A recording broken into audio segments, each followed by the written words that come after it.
آپ پچھلے گناہوں سے رجوع کریں اللہ کی طرف، آپ کہیں کہ میرے اندر یہ غلطی ہے، میں توبہ کرتا ہوں۔ ان العبد اذا اعترف، اعتراف جرم کریں، پھر اللہ کے حضور رجوع لائیں۔ ہمارا یہ حال ہے کہ ہم جتنی بھی توبہ کرتے ہیں، جس قدر بھی استغفار پڑھتے ہیں، اس کو ایک وظیفہ سمجھ کے پڑھ لیتے ہیں، بھئی یہ بھی اچھا ہے، برکت سے خالی نہیں۔ لیکن توبہ کا حقیقی مفہوم یہ ہے کہ انسان اپنا محاسبہ کرے، اپنی پچھلی ساری زندگی اپنی آنکھوں کے سامنے لائے۔ اگر وہ سمجھتا ہے کہ اس حال میں مر گیا تو میرے لیے مشکل ہوگا منہ دکھانا اللہ رسول کو، تو پھر وہ فوراً سے پہلے اپنے گناہوں سے رجوع کرے اور اللہ کے حضور توبہ کرے۔ جب تک اعتراف جرم نہیں ہوگا اتنی دیر تک غلطیوں کی تربیت ہو سکتی۔ دیکھو کیا کہتے ہیں، ربنا ظلمنا انفسنا، اللہ ہم نے زیادتی کی ہے اپنی جانوں پر، وَإِن لَمْ تَغْفِرْ لَنَا، اگر تو نے معاف نہ کیا، وَتَرْحَمْنَا، اور ہم پر رحم نہ فرمایا، لَنَكُونَنَّ مِنَ الْخَاسِرِينَ، پیچھے سے جو ہونا تھا وہ ہو گیا، اور اگر آئندہ بھی کرم نوازی نہ ہوئی تو ہم تو نقصان والوں میں ہو جائیں گے، نقصان تو بڑھے گا، روز گھاٹے میں جائیں گے۔ ہم جب تک تسلیم نہیں کرتے، اعتراف اپنی زندگی میں پیدا کریں، اعتراف اپنی چیزوں میں اگر بہتری چاہتے ہیں، آنے والے وقت کو عمدہ کرنا چاہتے ہیں۔ ہم سمجھتے ہیں کہ چلو ماضی اور حال کے ساتھ جو ہوا سو ہوا، مستقبل ہی ٹھیک ہو جائے، اس کے لیے اپنے ماضی اور حال کی کمزوریوں کو تراشنا پڑے گا، غور کرنا پڑے، پھر یہ معاملہ آگے جائے گا۔ میرے بھائی، اپنی زندگی میں ہم سے جو کمیاں رہ گئی، پتہ ہے اللہ تعالیٰ نے توبہ کا دروازہ ہر وقت کھلا رکھا ہے، اور فرمایا لا تقنطوا من رحمت اللہ، تم نے مایوس نہیں ہونا، ان اللہ یغفر الذنوب جميعا، اللہ تمہارے سارے گناہ معاف کر دے گا۔ کرنے کا کام یہ ہے کہ چلو آج سے ہی صحیح، چلو ابھی سے صحیح۔ بہت ضعیف العمری میں، بڑھاپے میں آ کے بھی لوگوں نے خیر کا رستہ اختیار کیا تو اللہ کی رحمت نے آگے بڑھ کے استقبال کیا۔ چلیں کسی وقت بھی، کیا کہتے ہیں، صبح کا بھولا شام کو گھر آ جائے تو بھولا، چلو گھر تو پہنچ گیا ہے نا، اپنے گھر آ گیا، اب کہاں بھولا ہے۔ تو اپنی کوتاہیاں، اپنی غلطیاں، برے بندے نو لبن ٹریا جاگتے ملیا نہ کوئی، اپنے اندر چاتی پائی تے میں تو برا نہ کوئی۔ اپنی کمزوریاں تلاش کریں، ان کے لیے اپنے آپ کو کٹہرے میں کھڑا کریں، اپنے آپ سے سوال جواب کریں، اپنے ساتھ گفتگو کریں۔ میں نے اپنی زندگی میں کچھ ایسے لوگوں کو دیکھا، کچھ ایسی شخصیات سے میرا پالا پڑا، وہ بڑے لوگ تھے، عظیم لوگ تھے، لیکن ان کے پاس بیٹھ کر اندازہ ہوا کہ وہ جو ہے نا، وہ اپنے آپ کو نہیں سمجھتے، وہ جو ہیں وہ نہیں۔ حضرت شیخ سعدی رحمت اللہ نے لکھا ہے کہ ایک بزرگ خانہ کعبہ میں حج کے موقع پر گئے ہوئے تھے، تو کہتے ہیں خیمے میں سویا تھا تو کسی کے تڑپ کے رونے کی آواز آئی، یا اللہ مہربانی کرنا، قیامت میں رسوا نہ کرنا۔ تو کہتے ہیں میں تو تسلی دینے کے لیے اٹھ کے باہر گیا کہ پتہ کروں کون ہے، اور جب میری جا کے ملاقات ہوئی تو میرے پیروں تلے زمین نکل گئی، یہ تو بغداد کے عبد القادر جیلانی ہے۔ آپ کسی بھی شخص کو پڑھ لیں گے، جو آج کل دعوے ہیں نا لوگوں کے، میں یوں کر دیتا ہوں تو میں یہ، ہمارے بزرگوں کے یہ دعوے، وہ جہاں بھی ملیں گے رب کے عاجز بندے ہی ملیں گے، وہ جہاں بھی میسر آئیں گے وہ اللہ کے عاجز بندے ہو کے ہی میسر آئیں گے۔ احساس ان کے دلوں سے اپنی کمزوریوں کا کبھی گیا؟ ہمارے اندر یہ احساس نہیں، بڑھوتری کا احساس۔ لوگوں سے ملاقاتیں ہم کرتے ہیں تو ہم یہ تھوڑی چاہتے ہیں کہ ہم ان سے کچھ حاصل کریں، ہم تو بڑی ساری جگہوں پہ اپنا آپ دکھانے بتانے کے لیے پہنچتے ہیں۔ اپنی زندگی میں اپنی غلطیوں کو ڈھونڈیں۔ وہ جس کا بیٹا اس کے سامنے تلخ بولتا ہے اور پھر رات کو وہ بستر میں منہ دے کے روتا ہے، وہ کیوں نہیں مان لیتا کہ اسے غلطیاں ہوئی ہیں؟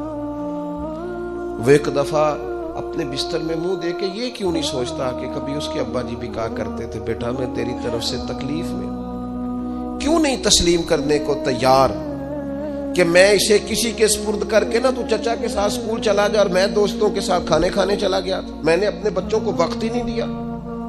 یہ کوتاہیاں ہم کب تسلیم کریں گے؟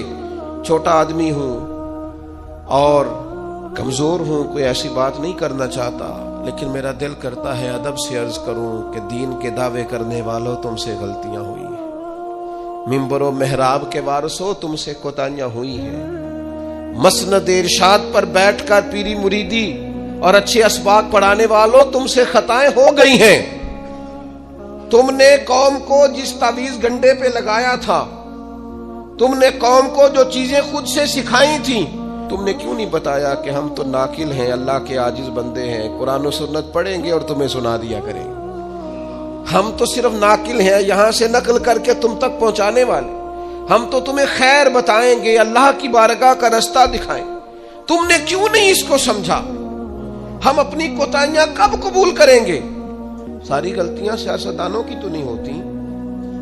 پتا تھا ووٹرز پورٹل کو کہ یہ پہلے کس پارٹی میں تھا، اس کو پتا تھا کہ اس کا اعتبار نہیں ہے، خدا جانے جیت کے بھی کس پارٹی میں جائے گا، پتا تھا۔ تو کیا یہ کوئی دھندا ہے؟ کیا یہ کاروبار ہے؟ کیا آپ جانتے بوجھتے ہوئے اپنے ہاتھ سے زہر کھائیں اور بعد میں کہیں کہ میری انتڑیاں کٹ کے باہر آ رہی ہیں، تو جب کھایا تھا تو یہ تو ہوگا سارا کچھ؟ ہمارے کچھ دوست ہیں محبت کے ساتھ رمضان میں کچھ اپنی بساط کے مطابق جو ہمیں نظر آتا ہے کہ یہ ہمارے جاننے والوں میں کوئی غریب آدمی ہے، تو بڑی معمولی سی چھوٹی سی خدمت ہم کرنے کی کوشش کرتے ہیں۔ تو میں یہ 1-2 دن پہلے عصر کی نماز کے لیے سیڑھیاں چڑھ رہا تھا مسجد کی، تو ایک بوڑھے نے مجھے آواز دے کے کہا حضرت جی السلام علیکم، اور پھر غریب آدمی تو وہ بات بھی کرتا ہے تو اس کے لفظ بھی کانپتے ہیں۔ میں نے کہا جی آپ کو پریشانی ہے؟ کہنے لگے وہ جڑا رمضان چ راشن لبدا ہے پہلے نہیں لب سکتا۔ تو میں ان کا بازو تھام کے ان کو کونے پہ لے گیا، میں نے کہا پریشان ہے؟ ان کے آنسو بے اختیار ٹپ کے کہنے لگے منڈے دی کل 40,000 تنخواہ ہے تے 34,000 گیس دا بل آ گیا، اب یہ ہے کہ اس کو مینج کرنا۔ اقبال نے کہا تھا تو خالق و مالک ہے مگر تیرے جہاں، اللہ کی بارگاہ میں کہا تھا مالک تو قادر و عادل ہے مگر تیرے جہاں میں ہے تلخ بہت بندہ مزدور کے اوقات۔ اللہ تیری حکمتیں ہیں تو ہی بہتر جانتا ہے، ضرور کوئی حکمت ہوگی لیکن بعض لوگ تکلیف میں آتے، کیسے مینج کریں گے؟ کیوں نہیں اپنی غلطیاں مانتے؟ ہم نے غلط لوگوں کو سپورٹیں کی ہیں، ہم نے بس یہ دیکھا ہے کہ وہ میرے گھر آیا ہے، مجھے بھی چودھری مانتا ہے چھوٹا سا، لہذا پیچھے لگ گئے۔ کون اشک شوئی کرے؟ اور پھر یہ تو میں نے ایک مثال دی ہے نا، یہ جانے کس کس کے ساتھ یہ معاملہ ہے اور کس کس انداز میں یہ معاملہ ہے۔ میرے عزیز، اعتراف جرم، اپنی غلطی کا احساس، یہ نعمت اگر ہمیں میسر آئے، کسی بھی سیاسی جماعت کا کوئی آدمی بھی ٹی وی پر آتا ہے اور وہ جب انٹرویوز دینے شروع کرتے ہیں تو کیا ہر پارٹی کا سربراہ معاذ اللہ معصوم ہے؟ ان سے غلطیاں نہیں ہوتی؟ کیوں نہیں آپ اعتراف کرتے کہ یہاں ہمارا لیڈر بھی بھولتا ہے، خطا کرتا ہے؟ کیوں آپ اخلاقی جرت کا مظاہرہ نہیں کرتے؟ آپ اس طرح دفاع کرتے ہیں کہ جیسے اس میں کوئی کمی ہے ہی نہیں۔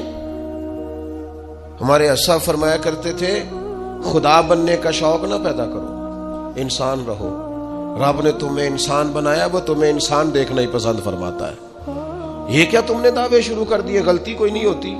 یہ کیسے ہو سکتا ہے وہ غلط فیصلہ کرے؟ آپ مانیں بندے کی توبہ اللہ کب قبول کرتا ہے؟ مشکات میں حدیث ہے سیدہ عائشہ صدیقہ سے، حضور فرماتے ہیں ان العبد اذا اعترف، یہ لفظ ہے سرکار کے، اس پر غور کیجیے، فرمایا بے شک جب بندہ اعتراف جرم کرتا ہے رب کی بارگاہ میں بیٹھ کے، وہ مان جاتا ہے یا اللہ یہ مجھ سے بھول ہو گئی، میں نفس کے ہاتھوں مجبور ہو گیا، یہ مجھ سے غلطی ہو گئی، شیطان نے ان العبد اذا اعترف، بے شک جب وہ رب کی بارگاہ میں اعتراف جرم کرے، ثم تاب، پھر توبہ کرے، تو تاب اللہ علیہ، اللہ فوراً اس کی توبہ کو قبول فرما لیتا ہے۔ لیکن وہ اعتراف جرم ہی نہ کرے، وہ اپنی خطائیں ہی تلاش نہ کرے، وہ کسی جگہ ماننے کو تیار نہ ہو۔ اعتراف کرنا یہ اعلیٰ درجے کے لوگوں کا کام ہوتا، مان جانا یہ بلندی اخلاق والے لوگوں۔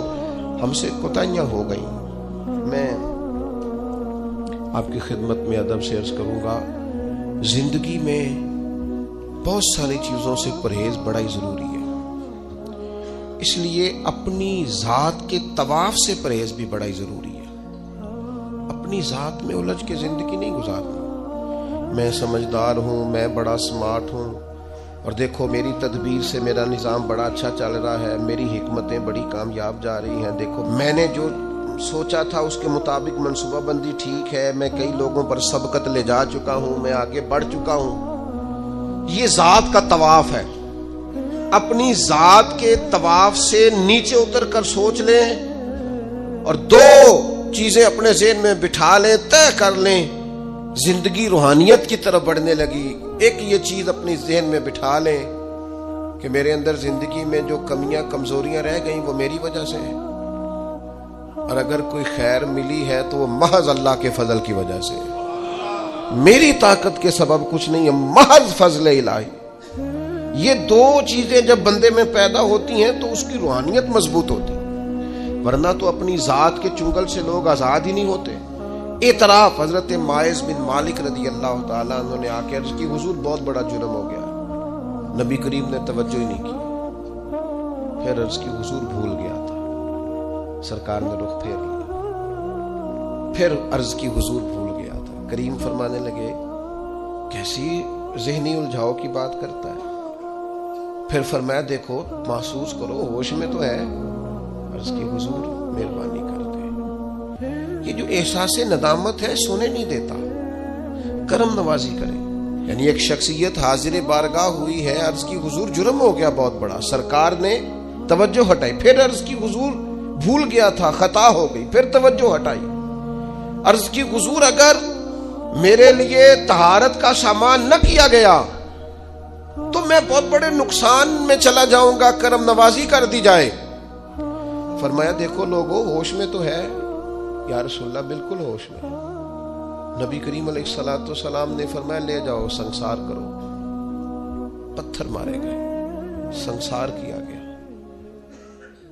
اعتراف کیا، مانا، سزا قبول کی، اپنے لیے فیصلہ کیا کہ مجھے سزا لینی چاہیے۔ ان کا وصال ہوا، یہاں تک تو معاملہ ان کا تھا، لیکن اس اعتراف پر انعام یہ ملا کہ محبوب نے فرمایا غسل کفن کرو، میں خود جنازہ پڑھاؤں گا۔ نبی رحمت علیہ السلام نے امامت فرمائی، میرے مرنے پہ ہر سو شور مچ جائے گا دیکھو گے، اور کہنے الوداع سرکار خود تشریف لائیں گے۔ اور کسی درویش نے کہا تھا مرن تو بعد دو مکھڑا میرا ہو جاوے جے تازہ، پھر سمجھ لینا محبوب میرے نے آن پڑے ہے جنازہ۔ سرکار نے امامت فرمائی، تدفین ہوئی۔ کسی شخص نے بعد میں کہا اس نے فلان جرم کیا ہے، تو حضور فرمانے لگے چپ کر،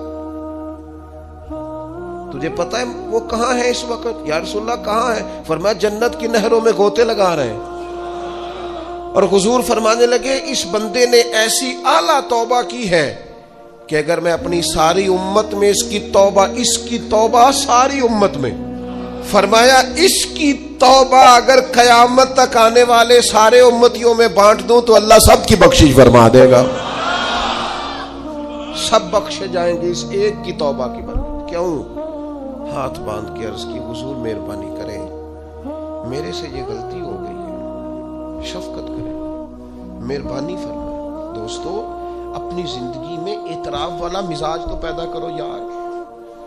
اپنی زندگی میں جو لوگ اپنی غلطیاں ماننا شروع کر دیتے ہیں وہ ایک فائدہ اپنے ساتھ کرتے ہیں اور ایک اپنی آنے والی نسل کے ساتھ فائدہ کرتے ہیں۔ ان کو پتہ چلتا ہے کہ ہمارے بزرگ ہمیں یہ کہہ رہے ہیں، ہمارے والدین کہ بیٹا یہاں میں بھول گیا تھا اور میری اس غلطی کی بنیاد پر مجھے یہ نتائج بھگتنا پڑے اور بہت ساری چیزوں پر میں بہت سارے لوگوں سے پیچھے رہ، یہ خطا نہ کرنا زندگی میں۔ لیکن وہ ہمیں اپنی تعریفیں سنانے سے فرصت ملے تو اپنی غلطیوں کی طرف جائیں۔ ہمیں آئینہ ہر روز ہمارا ہی حسن ہمیں ہی دکھاتا رہتا ہے، اگر ہمیں کہیں کوئی کمزوری نظر آئے تو تب ہے نا۔ صوفیاء کرام کہ سرخیل ہیں حضرت مجدد الفسانی رحمت اللہ علیہ، تو شیخ سے کسی نے کہا خوش بخت انسان کون ہوتا ہے؟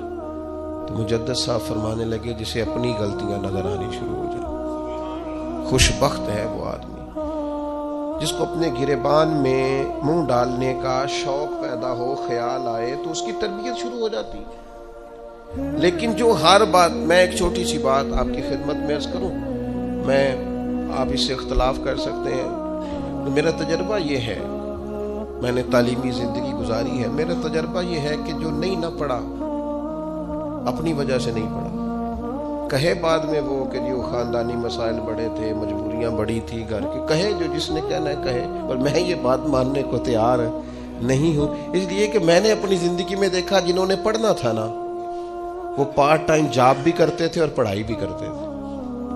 وہ میں خود، ہم دوست جایا کرتے تھے، اب تو میں نے کبھی یہ سنا بھی نہیں، لیکن یہ جو لوگ بڑی عمر کے ہیں انہیں پتہ ہوگا، آدھی قیمت پر کتابیں مل جاتی تھی اور پھر اس کو جا کے دوبارہ بیچ کے آتے تھے، وہ پھر 25% قیمت ملتی تھی اس کی اگلے سال۔ تو اس طرح سے سمٹے ہوئے خرچوں میں اور اس طرح اخراجات کی کفایت شاری میں لوگ پھٹیوں پر بیٹھ کے پڑھتے رہے، اور بہت ساری مائیں بستہ لے کے دینے کی پوزیشن میں نہیں ہوتی تھی، تکیے کے غلاف میں پہنی ہوئی کتابیں، اور 3 دوستوں نے مل کے ایک چٹائی خریدنے کا پلان بنا لیا، اس پر بیٹھے ہوئے اور پھر ایک دوات کے ساتھ 3 قلم اسی دوات میں ڈبو کر وہ اپنا اپنا کام کرنے والے، اور ایک دوسرے پر احسار بھی کیا جا رہا ہے تو پین میں سیاہی بھرنے کا احسار کیا جا رہا ہے، کسی کو دی بھی جا رہی ہے تو کہا تھوڑی گاچی دے دو تاکہ میں بھی اپنی پھٹی کو صاف کر لوں۔ لیکن یہ پڑھتے پڑھتے لوگ، چھوٹی کتابوں پہ پڑھتے پڑھتے انہوں نے بڑے بڑے انقلاب برپا کر دیے۔ ہم یہ دیکھتے رہے، اپنی کمزوریوں کی وجہ سے لوگ پیچھے رہ گئے جو رہ گئے، ورنہ جن لوگوں نے تھوڑی سی بھی توجہ کی اللہ تعالیٰ نے ان کی مدد فرمائی۔ زندگی میں جو جس مقام پر بھی کھڑا ہے، وہ ابھی بیٹا ہے یا والد بن چکا ہے، وہ ابھی شاگرد ہے یا استاد کے منصب پر فائز ہو چکا ہے، وہ ابھی طالب علم ہے یا عملی زندگی میں کسی شعبے کے ساتھ منسلک ہو چکا ہے، اگر وہ چاہتا ہے کہ اگلی زندگی میں کم از کم ناکام نہ ہو تو پیچھے جو اس سے کوتاہیاں ہو گئی ہیں ان کا اعتراف کرنا شروع کرے۔ ضروری نہیں اس کے پوسٹر چھپائے اور لوگوں کو بتائے، وہ اپنے آپ سے تو گفتگو کرے، اپنے رب کے حضور تو حاضر ہو کے اپنی غلطیوں کو مانے، وہ تسلیم تو کرے کہاں کہاں اس سے خطائیں رہ گئی ہیں، کہاں کہاں اس سے غلطیاں رہ گئیں، کہاں کہاں وہ بھول گیا، کہاں کہاں اس نے سمجھنے میں اور اپنا شعور بلند کرنے میں دیر کر دی۔ لوگوں کا دل کرتا ہے ان کی اصلاح ہو جائے، پر کوئی درد والا ہو، کوئی ایسی بات ہو تو تب ہے نا جی۔ ہائے ہائے، حضرت عبداللہ ابن مسعود کہنے لگے کاش یہ قرآن پاک پڑھتا، یہ کہہ کے چلے گئے۔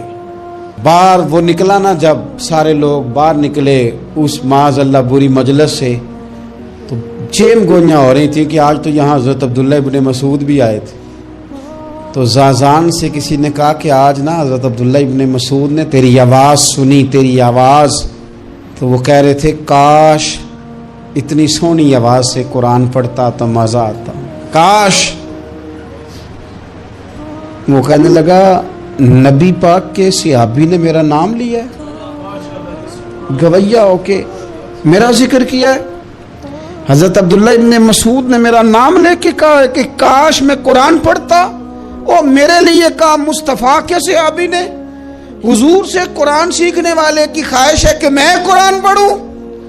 دوڑے گئے، کدھر ملیں گے عبداللہ ابن مسعود؟ فلاں فلاں جگہ غسل کیا، وضو کیا، پیروں میں لگ گئے جا کے، کہنے لگے سونیا جس کے قرآن پڑھنے کی تعریف مدینے والے کریں وہ میرے بارے میں کہے کہ مجھے قرآن پڑھنا چاہیے تھا، آج سے میں نے ٹھوکر ماری سارے گانوں کو، سکھاؤ مجھے قرآن، میں قرآن ہی پڑھا کروں گا، میں قرآن پڑھوں گا، میں پڑھ پڑھ کے سناؤں گا، لوگ میری زبان سے اللہ کے کلام کی تلاوت سنا کریں گے۔ کوئی بیٹھا ہوا مجھے دور دعا دیتا ہے، میں ڈوبتا ہوں سمندر اچھال دیتا ہے، کوئی تو ہو نا جو کہے، کوئی تو ہو۔ فرمانے لگے بس ہو گئی حضور، آپ دیکھیں گے میں قرآن ہی پڑھوں گا، میری زبان سے اب اللہ کی کتاب کی تلاوت ہی ہو گئی، طے ہو گئی بات۔ تو کسی نے نصیحت لینی ہے توبہ کے لیے تو ایک جملہ بھی کافی ہے، ایک جملہ بھی اور میں نے کہا کہ اگر صرف تقریریں سننی ہیں، واعظ ہی سننے اور ساری زندگی اسی پہ لگانی ہے کہ آج بڑا جملہ کا، آج بڑا مزہ آیا، آج فلانی بات او ہو پہلی دفعہ سنی، کچھ قرضے دے کے جان چھوٹے گی، اس کے بغیر جان نہیں چھوٹتی۔ اپنی قضا نمازوں کا حساب لگائیں اور ان کو نہ صحیح کر کے ادا کریں۔ ایک مسئلے میں بڑی دیر سے دوستوں کو اشارے کنایتاً باتیں کہہ رہا ہوں، پھر کہتا ہوں، میں نے شب برات کو تفصیل سے یہ بات کی تھی، پھر کرتا ہوں، اپنے معاملات کو صاف کریں۔ لینے دینے کے مسائل میں اپنے آپ کو ایک میں منت کے ساتھ بات کرنے لگا ہوں اپنے دوستوں سے، خدا را کبھی بھی بڑے سے بڑا کام کرنا یا چھوٹے سے چھوٹا کرنا، اس میں سود کا کوئی نقطہ نہ آنے دینا۔ آپ کا دل سخت کر دے گا، آپ کے آنسو لے جائے گا، کچھ نہیں بچے گا۔ جس طرح پیشاب کا ایک قطرہ کئی من دودھ کو تباہ کر دیتا ہے، یہ سود آپ کے اصل مال خدا را، یہ میری منت ہے، میری گزارش ہے۔ میں ان دوستوں کو جانتا ہوں، مجھے لگتا تھا کہ یہ ولایت کا رستہ طے کریں گے، لیکن چلے کچھ جگہ مجبوریاں ہوتی ہیں، کچھ معاملات ہوتے ہیں، لیکن کوئی ایک آدھ نقطہ ایسا آتا ہے بیچ میں، وہ لے جاتا ہے ساری چیزیں۔ نبی پاک علیہ الصلوۃ والسلام نے فرمایا، بندہ بڑا سفر کر کے آتا ہے، بکھرے بال، بری حالت، رو کے دعائیں مانگتا ہے، یا اللہ یا اللہ یا اللہ کہتا ہے، اور اللہ اس کی دعا قبول نہیں کرتا۔ سونیا آپ کہہ رہے ہیں رحمت للعالمین ہو کے کہ رب قبول نہیں کرتا۔ حضور نے فرمایا اس نے پہنا بھی حرام پیسوں کا، کھایا بھی حرام پیسوں کا، پیا بھی حرام پیسوں کا، جتنی مرضی مانگے پھر مالک اس کی دعاؤں کو مستجاب۔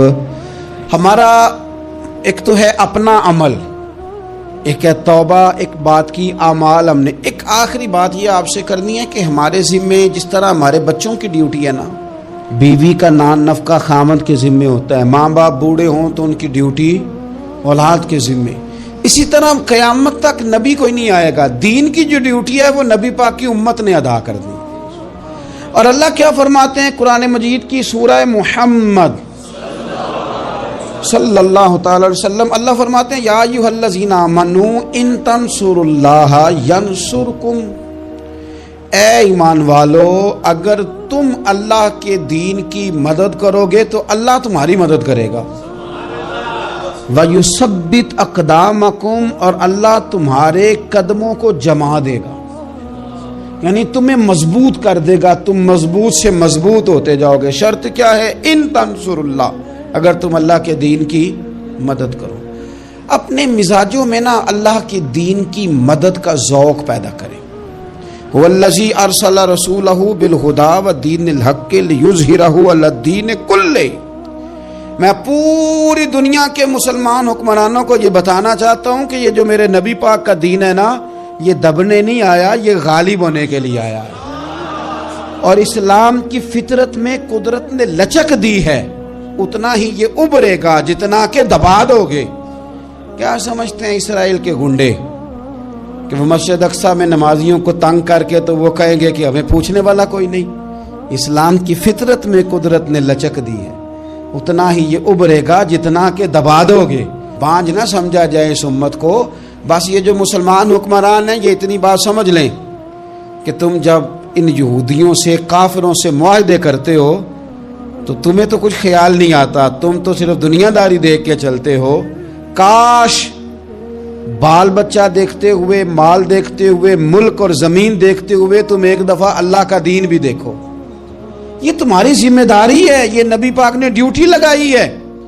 اپنا اپنا کردار ہمیشہ دین کے لیے پیش کریں، اپنا اپنا کردار، وہ ضروری نہیں کہ چندے کی صورت میں ہی ہو۔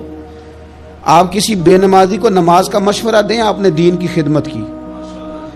آپ نے ماں باپ کے نافرمان کو فرما برداری کا مشورہ دیا تو آپ نے دین کی خدمت کی۔ اگر آپ نے کسی بندے کو کہا یار تیرا قرآن پاک ٹھیک نہیں، چل قاری صاحب کے پاس، تیرا تلفظ ٹھیک ہونا چاہیے، کو آدھا گھنٹہ نکال کے سیکھ لے، یہ لفظ کہنے سے ہی آپ نے دین کی خدمت کی۔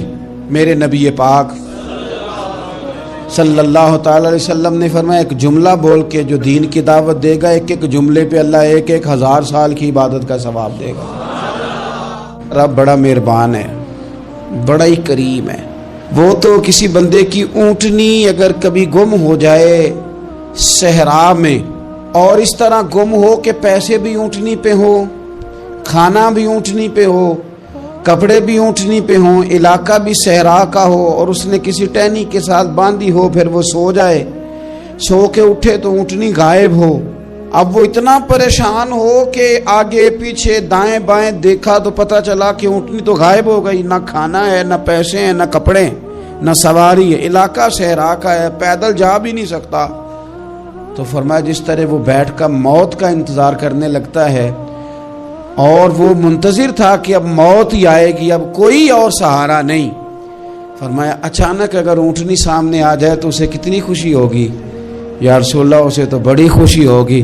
فرمایا جب رب کا بندہ توبہ کرتا ہے تو اللہ کو اس سے بھی بڑھ کر خوشی ہوتی ہے کہ بندہ توبہ کر گیا، اپنے گھر واپس آ گیا ہے، اس نے بات مان لی ہے۔ ہمارا اصل مسئلہ احساس کا ہے، توبہ کا نہیں۔ جب تک اپنی غلطیوں کا بندہ محاسبہ نہیں کرتا، جب تک احساس پیدا نہیں کرتا، وہ محسوس نہیں کرتا کہ میں غلط ہوں، مجھے ٹھیک ہونا چاہیے، تب تک توبہ کا ہے۔ آپ دیکھیں نا صحابہ کرام کا مزاج کیا، چھوٹی چھوٹی چیزیں ہیں لیکن وہ دوڑ کے آتے ہیں، کہتے ہیں یا رسول اللہ غلطی ہو گئی، اور اپنے آپ کو پیش کرتے ہیں۔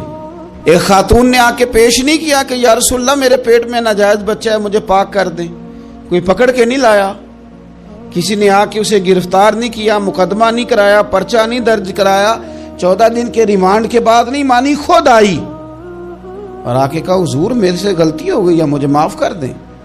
تو رسول پاک صلی اللہ تعالی علیہ وسلم نے بچے کی ولادت کے بعد اسے دوبارہ بلایا، کہا بعد میں آنا، وہ آئی، اسے سنسار کیا گیا۔ تو جب کسی شخص نے کہا نا کہ یہ تو بڑی نفس کے ہاتھوں گرفتار عورت تھی اور کتنا بڑا جرم کیا، تو پھر حضور نے پتہ کیا فرمایا؟ فرمایا چپ کر جاؤ، تم نے گناہ دیکھا ہے، تم نے اس کا احساس نہیں دیکھا۔ جب تک احساس گناہ اور احساس زیاں پیدا نہیں ہوتا، اس کی وجہ یہ ہے، امام غزالی رحمۃ اللہ علیہ فرماتے ہیں جو مومن ہوتا ہے نا، مومن وہ دھاگے کے برابر گناہ کرے تو وہ محسوس کرتا ہے کہ پہاڑ کے برابر گناہ ہے میرے اوپر، اور جو منافق ہوتا ہے نا وہ پہاڑ کے برابر گناہ کر کے کہتا ہے یہ تو دھاگے کے برابر ہے، محسوس ہی نہیں کرتا کہ میں نے اتنے جرم کیے ہیں۔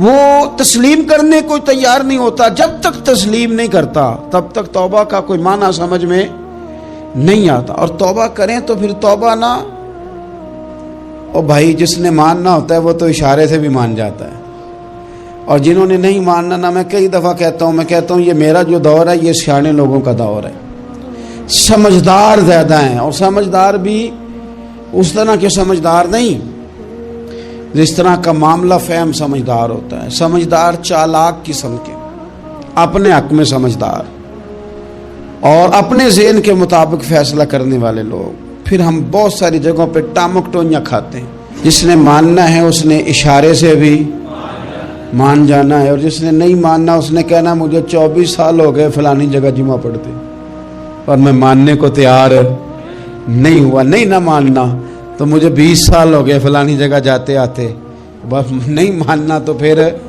مزاج نہیں ہوتا۔ جس نے ماننا ہے، حضرت فضیل بن عیاض رحمۃ اللہ علیہ ڈاکو تھے، اور نرے ڈاکو نہیں تھے، ڈاکوؤں کے سردار تھے۔ تو ارشاد فرماتے ہیں کہ میرا طریقہ یہ تھا کہ میں ایک پورے قافلے کی صورت میں حملہ کرتا تھا تو لوگ ڈرا کرتے تھے اگر کہ فضیل بن عیاض کے ڈاکوؤں نے حملہ کیا تو پھر نہیں بچتے۔ ایک دن گزر رہا تھا تو ایک قاری صاحب آیت پڑھ رہے تھے، لا تقنطوا من رحمت اللہ، اللہ کی رحمت سے کبھی نا امید نہ ہونا، ان اللہ یغفر الذنوب جمیعا، بے شک وہ سارے ہی گناہ معاف کر دے گا۔ آپ فرماتے ہیں میرے دل میں بات اثر کر گئی، ماننا ہے نا۔ جس نے نہیں ماننا اس نے 6666 آیتوں کا ترجمہ پڑھ کے بھی توجہ نہیں کرنی۔ آپ ارادہ کریں نا، آپ اپنی دل کی زمین کو زرخیز بنائیں۔ فرماتے ہیں میں فوراً وہ آیت سنی تو میں رویا، اور میں وہ حافظ صاحب کے پاس چلا گیا، ان سے اجازت لی، ان کے کمرے میں داخل ہوا. میں نے کہا آپ نے ابھی آیت پڑھی ہے کہ اللہ سارے گناہ معاف کر دے گا؟ تو جس بندے نے کئی سال ڈاکے ڈالے ہوں، بیٹیاں روتی رہتی ہوں پر وہ مال لے کے آ گیا ہو، مائیں واسطے دیتی رہتی ہوں پر وہ لوٹ کے نکل آیا ہو، اب جی اگر وہ بندہ بھی سچے دل سے توبہ کرے تو اللہ معاف کر دیتا ہے. تو حافظ جی کہنے لگے میں کون ہوتا ہوں تمہیں کوئی تفسیر بتانے والا، میں نے تو قرآن کی آیت پڑھی ہے. میرا رب کہتا ہے لا تقنطوا من رحمت اللہ، تم نے مایوس نہیں ہونا، تم آ جانا، معافی مانگ لینا. ان اللہ یغفر الذنوب جميعا، اللہ سارے گناہ معاف فرما دے گا، اللہ سارے گناہ. تو یہ تو اللہ فرما رہا ہے. فضیل بن عیاض کہتے ہیں میں نے کہا ختم ہو گئی بات، توبہ بھائی. واپس آیا تو وہ میرے ساتھ جو تھے نا، ان سے میں نے کہا سردار نیا تلاش کر لو بھائی. اب ارادے بدل گئے، پروگرام کچھ اور ہو گیا. اب تو لوگ ہمیں تانے دیں گے، اب تو لوگ باتیں کریں گے کہ اوتھے کی لین جانا ہے. فضیل بن عیاض کہنے لگے بس بھائی توبہ کرنی، اب تم کوئی اور سردار تلاش کر لو. اور اوپر سے نہیں کہا، توبہ کی تقریریں نہیں کی، دوسروں کو میسج نہیں بھیجے اور لیکچر نہیں جھاڑے، رو کے کہا، درد سے کہا، دل سے کہا. تو وہ جو باقی کے تھے نا، ان پر سردار کی بات کا اثر ہوا. کہنے لگے سردار ہم نے سردار نیا نہیں ڈھونڈنا، اگر چوریاں مل کے کی ہیں تو اب تو اس طرح تو نہ کر، توبہ بھی مل کے ہی کریں گے، اب اللہ بھی مل کے ہی کریں گے. اب بس تو اگر ادھر جائے گا تو ہم بھی تو جائیں گے نا. اللہ اکبر. فضیل بن عیاض کہتے ہیں ظاہر ہے مال لوٹا کرتے تھے. میں نے مسئلہ پوچھا علماء سے تو انہوں نے بتایا کہ یہ تو حقوق العباد کا مسئلہ ہے، جو لوٹا ہے وہ تو واپس کرنا ہی پڑے گا. اب میں نے وہ پیسے جمع کیے، اب سارے تو میرے پاس تھے نہیں، جتنے میں دے سکتا تھا دیے، جو کھا چکا تھا وہ رہ گئے. ایک یہودی کے پیسے رہ گئے، اس کے گھر چلا گیا. میں نے جا کے اسے کہا میاں میں نے کر لیا توبہ، اور میں وہ فضیل بن عیاض ڈاکو ہوں جس کے تیرے گھر سے اتنا مال لوٹا تھا، میرے پاس پیسے کوئی نہیں، وہ پیسے لگ گئے، اب تو اس طرح کر مجھے معاف کر دے. وہ کہنے لگا نا جناب، یہ بھی کبھی کبھی ہوتا ہے، لوگ نا شرافت کو بزدلی سمجھ لیتے ہیں. فضیل بن عیاض سے کہنے لگا میں تو پیسے لوں گا، ایسے تو نہیں معاف کرتا. فرمانے لگے پیسے تو کوئی نہیں، یہ سچی توبہ ہے. وہ کہنے لگا پھر اس طرح کرو، میری اونٹوں کو چارہ ڈالو، پیسے پورے ہوئے تو چلے جانا. کل ڈاکو تھے، ابھی وہ تلوار چلانی آتی ہے، نیزہ چلانا آتا ہے، ڈٹنا آتا ہے، اعصاب مضبوط ہیں، مسئلہ کوئی نہیں، لیکن توبہ سچی کی ہے نا. یہ سچی توبہ والے لوگوں کا طریقہ ہے.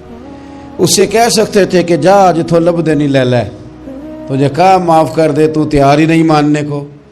حضرت فضیل بن عیاض کہنے لگے اگر اونٹوں کو چارہ ڈالنے سے تو معافی دیتا ہے نا، تو میں تیرے اونٹوں کو چارہ ڈالنے کو بھی تیار. کیوں کہ راضی اللہ کو کرنا ہے، اپنے ضمیر سے بوجھ اتارنا ہے، بندوں کے سامنے سرخرو نہیں ہونا، اللہ کے حضور ہونا ہے. توبہ کا مطلب ہے رب کوئی بارگاہ میں سرخرو ہونا، بندوں کے سامنے نہیں. حضرت فضیل بن عیاض سے کہنے لگے ڈالیں گے تیرے اونٹوں کو چارہ، کیوں نہیں ڈالنا. 2-4 دن چارہ ڈالا تو وہ یہودی ایک دن کہنے لگا کہ یہ نا ٹھیکریوں سے بڑی ہوئی تھیلی ہے، یہ تو ذرا اٹھا کے لا. حضرت فضیل بن عیاض نے اٹھا کے اسے دی، جب اس نے کھولی تو اشرفیوں کی بھری ہوئی تھی. تو آپ فرمانے لگے تو کہہ رہا تھا ٹھیکریاں اٹھا کے لا. کہنے لگا میں تورات بڑی پڑھتا ہوں، عالم ہوں، میں نے تورات میں پڑھا تھا کہ مسلمان جب سچی توبہ کر لیں گے نا تو رب ٹھیکریوں کو بھی سونا بنا دیا کرے گا، پھر یہ مٹی کے ڈھیلے اشرفیاں بنا کریں گے. تو میں نا تیری توبہ چیک کر رہا تھا، یہ اس میں نے روڑے بڑے ہوئے تھے، لیکن تو اٹھا کے لایا تو تیری توبہ بھی سچی ہے اور تمہارا دین بھی سچا ہے. اب اس طرح کر، معافی اس شرط پہ دوں گا کہ مجھے کلمہ پڑھا تاکہ میں بھی مسلمان ہو جاؤں. توبہ کے معاملے میں احساس، اور میں نے کہا کہ جس نے اشارہ لینا ہے، اشارہ. ایک زازان نام کا نا گویا تھا، آواز بڑی سریلی تھی. شراب خانے میں جب محفلیں سجتی تھی تو معاذ اللہ وہ گانے گایا کرتا تھا، سریلی آواز تھی.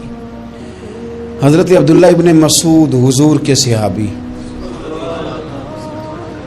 حضور نے فرمایا عبداللہ ابن مسعود اسی طرح قرآن پڑھتے ہیں جس طرح میرے اوپر نازل ہوا تھا۔ عبداللہ ابن مسعود نا چھوٹا قد اور پتلی پتلی ٹانگیں تھی حضرت عبداللہ ابن مسعود کی۔ ایک دن درخت پہ چڑھے ہوئے تھے تو کچھ لوگوں نے نا، بچے کرتے ہیں نا مذاق، معاذ اللہ کچھ نے کہا کتنی پتلی ٹانگیں۔ اللہ کے محبوب علیہ السلام نے فرمایا قیامت کے دن عبداللہ ابن مسعود کی ٹانگوں کا وزن احد پہاڑ سے بھی زیادہ ہوگا۔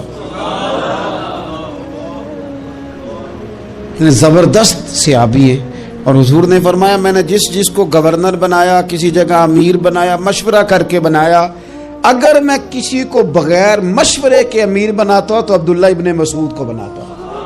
حضرت عبداللہ ابن مسعود گزر رہے تھے تو وہ جو زازان نام کا گویہ تھا وہ گانے گا رہا تھا۔ ہماری جو تقریریں ہیں نا جی، میری طرح کے لوگ، وہ چونکہ جمعہ پڑھانا ہے، 45 منٹ پاس کرنے ہیں، تو نہ وہ ذوق سے تیاری، نہ وہ درد قوم کی اصلاح۔ ایک میرے اسا فرمایا کرتے تھے تمہارا بچہ بگڑ جائے تو کتنے پاپڑ بیلتے ہو صحیح ہو جائے؟ یکدم خدا نخواستہ خاکم بدہن کروڑ دفعہ اللہ معاف کرے کسی باپ کو رات کو خبر مل جائے کہ تیرا بیٹا نشہ کرتا ہے، سوئے گا رات کو؟ روئے گا کہ نہیں مصلی بچھا کے؟ لیکن یہ صرف اپنے بیٹے کے بارے میں ہے، کاش قوم کے ہر بیٹے کے بارے میں ہمارا یہی ذہن بن جائے کہ یار یہ کیوں بگڑ گیا ہے۔ اور اس درد سے جب ہم اصلاح کریں گے، تقریر کریں گے، پھر آپ محسوس کریں گے کہ اللہ اس میں اثر بھی پیدا کرے اور اس میں تاثیر آتی۔ حضرت عبداللہ ابن مسعود گزرے تو اب درد تھا نا دل کے اندر، اور اگر کسی نے توبہ کرنی ہے تو ایک جملے سے بھی کر لینی ہے۔ آپ گزرے، سریلی آواز کانوں میں آئی، کھڑے ہو کے کہنے لگے کون ہے؟ کہا جناب زازان نام کا